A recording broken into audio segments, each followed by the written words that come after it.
story? Oh, crap. I didn't put this in here. Somebody listening to come in the Charles show tonight. All right. How did the Matrix change me? Which is very apropos right now, because there's very few moments in my life that in the moment I realized my life was pivoting and changing, like full path changing, becoming in a video game. I'm leveling up and I'm starting to see that the whole next set of levels ahead of me. And the Matrix was one of those times. Happened to be right place, right time. I'd seen a few commercials on TV for it. Thought it kind of looked interesting. Never, ever, ever at that point have I ever gone to open a night at all of a movie, and never, ever, ever have I ever gone by myself. And actually, I don't think I've gone to a movie since then by myself. But I took these. It's a long story, but I was hanging out with this family. I helped them move to a.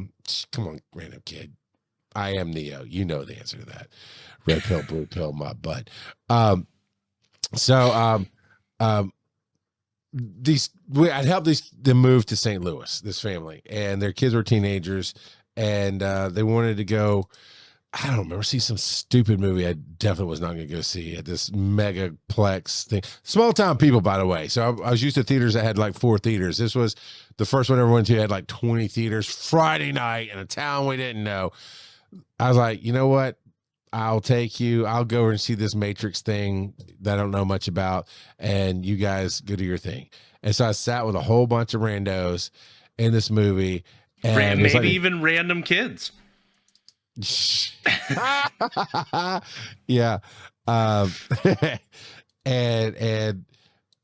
just like the THX sound, that zoom. I mean, as I'm watching this thing, it ripped a hole in the universe and showed me a whole new perspective on life.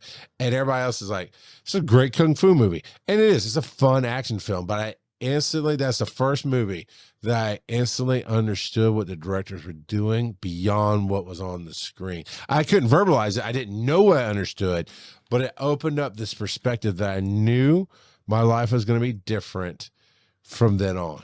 As long as I didn't choose to go back into the Matrix and believe the crap that I have been taught and keep my head down and try to be a blind sheep. And that's how it changed me, was just everything I thought, because I've been raised in the church, and long story long, right? There's a lot wrong with structured religion. And Joe and I have had many a talk, 14-hour road trip to Chicago. We've had many a talk, and we agree on a lot of this stuff. And it's just so much to branch in here. But I was that standard person that people make fun of you spout stuff that you don't know anything about. You stand on these things that don't mean what you think they mean, Princess Bride. So that just showed me all that. You think that's air you're breathing? Let's look at what reality is. Let's see what, because that movie, for just one of the surface things I can even tell people about, is about perception of reality. And what we perceive, we believe, and vice versa. And so it's so easy to be guided into this thing that we don't understand. And they do it all the time in that film, right? They just show up, all this stuff goes crazy, and everyone's like, what's going on? Then it kind of snap back into regular normal life and just go on with their thing.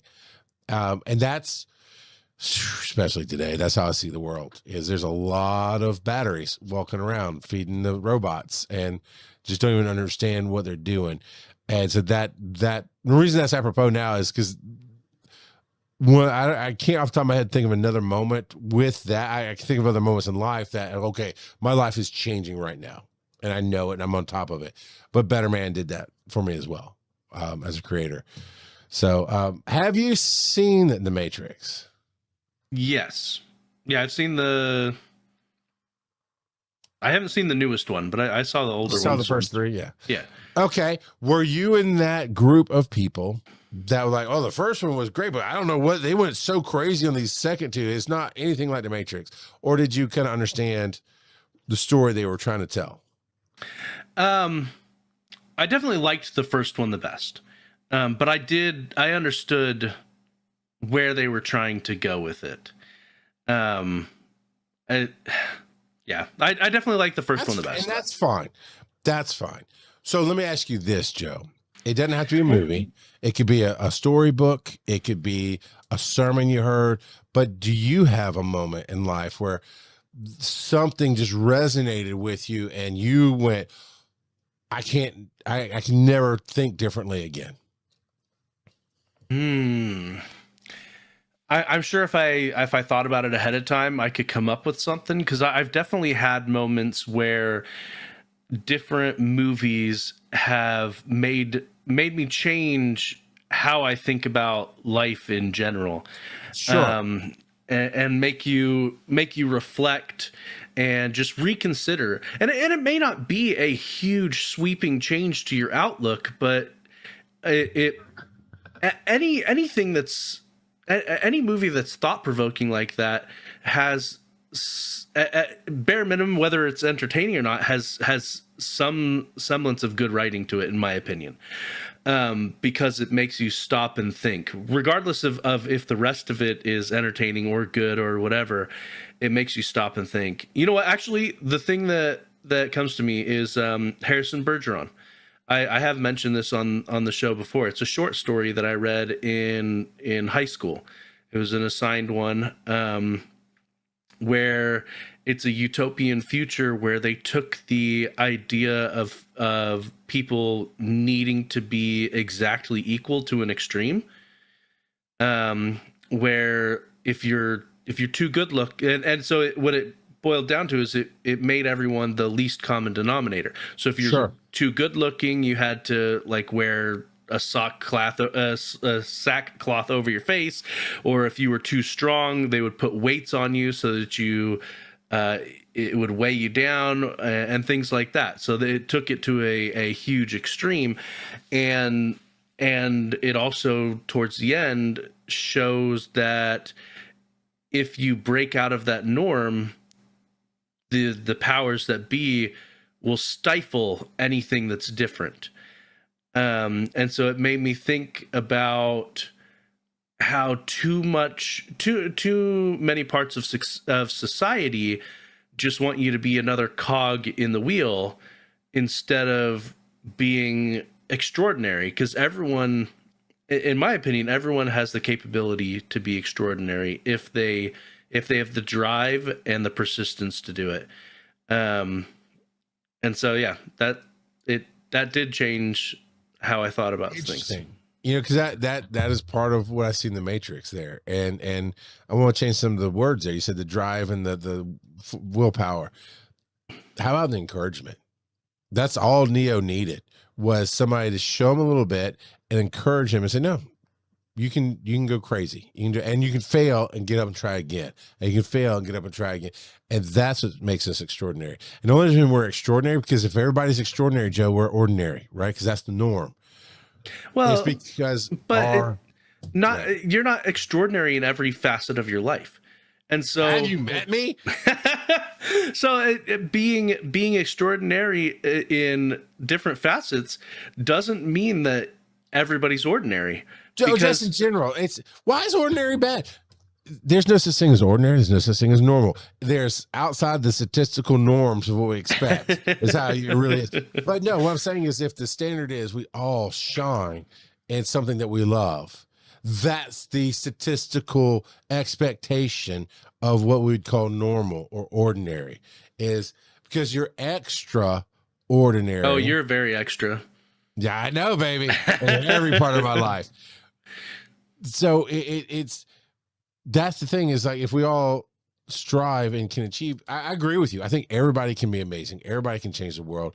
And that should be the standard. How about that word? That should be the standard. And we're only the extra standard, to play on that word, because we do have some willpower and we've had encouragement. But how many people are crabs in the bucket? Our society just wants to pull us down.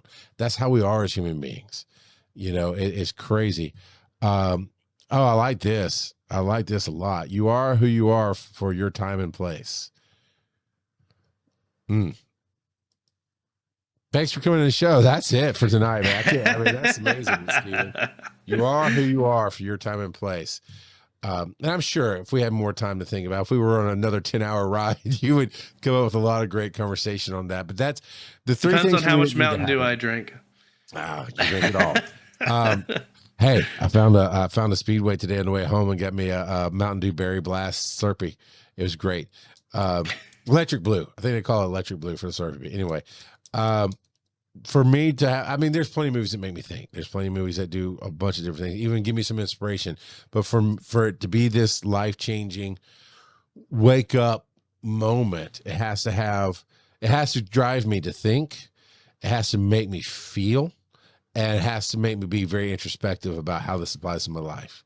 And it's rare that I get all three of those. Yeah, I've definitely talked about, I mean, we talk about nerding out stuff all the time. I've talked about how I love this, I love that, or whoa, this inspired me, or blah, blah. But it's rare that, I mean, I still watched The Matrix today. I watched the whole 4-part series. The fourth one was more like a movie and less deeper story than what they had done with the first three. But in short, I think we talked about this before. The first three was birth, life, and death. It was the themes. And that's their vision the whole time. They just threw a whole lot into the first one thinking they'd never get the other two done. And so, yeah, for average Americans, they didn't get it. Or average world, people. Yeah. Diva says, Charles was speechless for more than 3 seconds. Two dorks wins. And then he played Plinko. So, yeah. You know, it'd be a good question of the week to do at some point is what's the worst movie you've ever watched? Oh, there's so many. Right? I think it could be a fun discussion. It could be. I want to leave this. Of course, you can say whatever you want to say. I'm going to stop talking about this topic here with encourage all the daddios who are listening. Is coming from the spouse, for me, the support of the spouses, you're being involved in the family, changing your life, and be as self-aware as you can be, and understand that it is about you. Everything in your life is about you. End of story. We are internal beings, and we try to fight that. I'm not saying you can't be kind. I'm not saying you can't be selfless. You can do others, which is still about you, by the way. But don't fight it. Be aware of your life going, why did this make me think? Why did this story, Joe, make you see society as, okay, we got to look at something. We can be extraordinary. We don't have to put everything as the same. If you start asking the why in your life internally, it will let you become the person you're supposed to be. And that's the Matrix really put me on that path.